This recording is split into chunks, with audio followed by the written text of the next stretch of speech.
بەشێک لە خوێندکارانی زانکۆکانی هەرێم داوا دەکەن بەهۆی بارودۆخی سیاسی و قەیرانی داراییەوە وانەی پەڕینەوە لە قۆناغەکانی زانکۆدا لەوانەیەکەوە بکرێت بە دوووانە. بۆ ئەمە بەسەر نزیکەی 1500 خوێندکاری زانکۆکانی هەرێمی کوردستان یاداشتێکیان ئاراستەی سەرۆکی حکوومەتی هەرێم و جێگرەکەی و وەزارەتی خوێندنی باڵا کردووە و بڕیاریشە وەزارەتی خوێندنی باڵا لە چەند ڕۆژی داهاتوودا وەڵامی داواکاری خوێندکاران بداتەوە.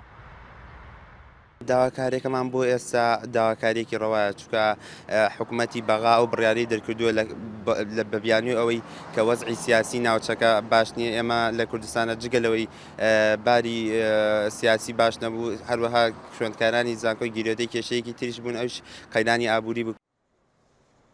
لە چەند ڕۆژی ڕابردوودا وەزارەتی خوێندنی باڵای عێراق لەسەر داوای لیژنەی خوێندنی باڵا لە پەرلەمان بەهۆی بارودۆخی ئەمنیەوە بڕیاری داخولی سێمی تاقیکردنەوە و وانەی پەڕینەوە بۆ ئەم ساڵی خوێندن زیاد بکات.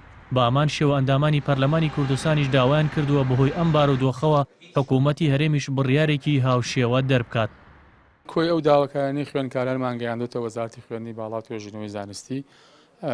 جەنابی وەزیر و توێتی ئەمە لە دەسەڵاتی مندانی ئەمە لە دەسەڵاتی ئەنجومەنی وەزارەتایە، ئەویان بەلاوگرانە دەتوانن لە زووترین کاتە خولی سێهم بۆ خوێندکاران بکەنەوە و بۆم جۆرێک لە چارەسەری ئەو دۆخە بۆ ئێستای خوێندکارانی هەرێمی کوردستان دەکەن.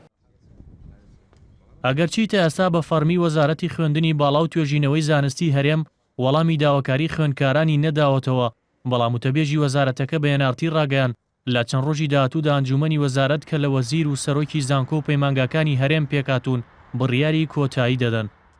ئێستا داواکاریەکەی ئەوان لە کۆمسیۆنی وەزارەتدایە بەخراوەتە بەرنامەی کاری کۆبنەوەی ئەنجومەنی وەزارەت و چاوەڕێ دەکرێن دەتوانم بڵێم لە داهاتوودا ئەم کۆبنەوەی ئەنجام دە داهاتووی جلدان لە کۆبنەوەکە ئەنجام دران کە تێیدا هەموو سەرۆکزانکۆکان تێیدا ئەندامن و هەمووی تێیدا بەشدارن.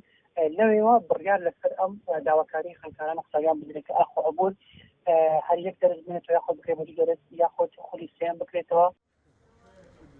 داواکاری ئەم خوێندکارانە لە کاتێکدا لە ئێستادا هەرێم بە بارودۆخێکی سیاسی ئاڵۆز و قەیرانی داراییدا تێدەپەڕێت کە بەشێک لە خوێندکاران بە مافی خۆیانی دەزانن هاوشێوەی بەغدا هەرێمیش ئەو بڕیارە لە بەرژەوەندی خوێندکاران بدات. لە ساڵانی ڕابردووشدا چەندین جار خوێندکاران و ڕێکخراوە خوێندکارەکان داوایان کردووە وانەی پەڕینەوە لە زانکۆ و پەیمانگاکانی هەرێم زیاد بکرێت، بەڵام وەزارەتی خوێندنی باڵا بەردەوام ئەو داوایەی ڕەت کردوێتەوە. ئاوات محمودیان ئارتی، سلێمانی.